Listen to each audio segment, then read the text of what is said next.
जय श्री राम। मंगल भवनया मंगलहारी द्रबहुंसि दशरथ अजिर बिहारी। राम सिया राम जय जय राम।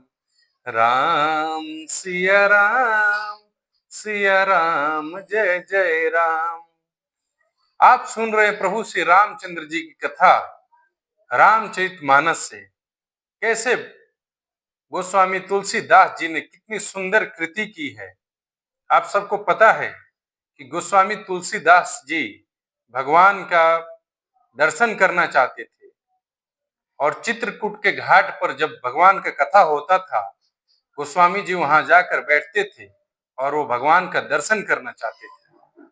कथा सुनते समय गोस्वामी जी देखते थे कि एक आदमी आता सबसे पहले है, जाता सबसे बाद में है। उनको जैसा कि ये ज्ञान की प्राप्ति हुई थी, उस आदमी को पकड़ लेते हैं। वो आदमी कहता है कि हे भाई, हमें छोड़ दो, मैं कुष्ठ रोगी हूं, मुझे क्यों पकड़ रहे हो। तब प्रभु कहते हैं कि हम आपको पहचानते हैं। गोस्वामी जी कहते हैं हम आपको जानते हैं, पहचानते हैं, आप प्रभु के सेवक हैं, आप ही हमें प्रभु का दर्शन करा सकते हैं। यह कथा उस समय का है। अब गोस्वामी जी जो प्रभु के इतने प्रिय हैं, उन्होंने यह कथा लिखा है श्री रामचरितमानस में। जब प्रभु श्री रामचंद्र जी विश्वामित्र जी के साथ पहुंच रहे हैं जनकपुर का वर्णन कर रहे हैं, और माता सीता का जो महल है जनकपुर में, कैसे वर्णन कर रहे हैं, क्या कह रहे हैं गोस्वामी जी मानस में क्या लिखे हैं, आप भी सुनिए। गोस्वामी जी कह रहे हैं, गोस्वामी जी लिख रहे हैं मानस में, सुभग द्वार सब कुलिस कपाटा, सुभग द्वार सब कुलिस कपाटा, भूप भीर नट मगध अपाटा, बनी विशाल बाजी गजशाला, है गए रथ संकुल सब काला।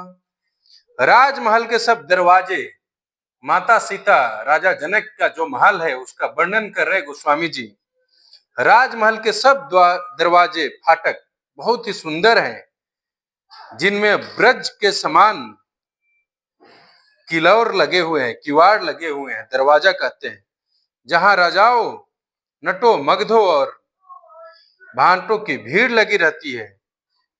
घोड़ों और हाथियों के लिए बड़ी बहुत घोड़सील और गजासलाएं बनी हुई है, जो समय घोड़े, हाथी और रथों से भरी रहती है, जो हर समय घोड़े, हाथी और रथों से भरी रहती है।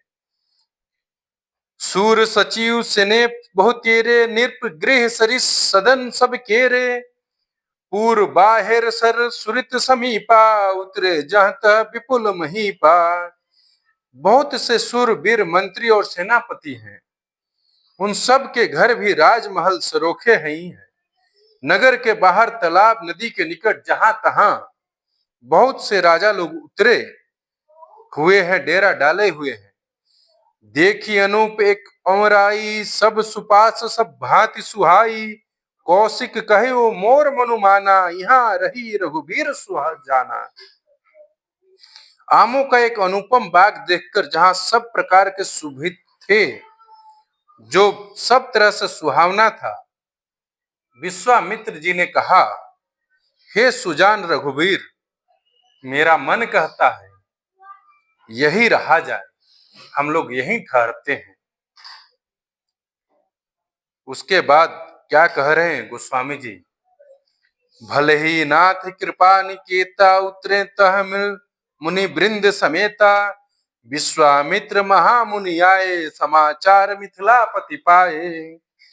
कृपा के धाम श्री रामचंद्र जी बहुत अच्छा स्वामीन कहकर मुनियों के समूह के साथ ठहर गए।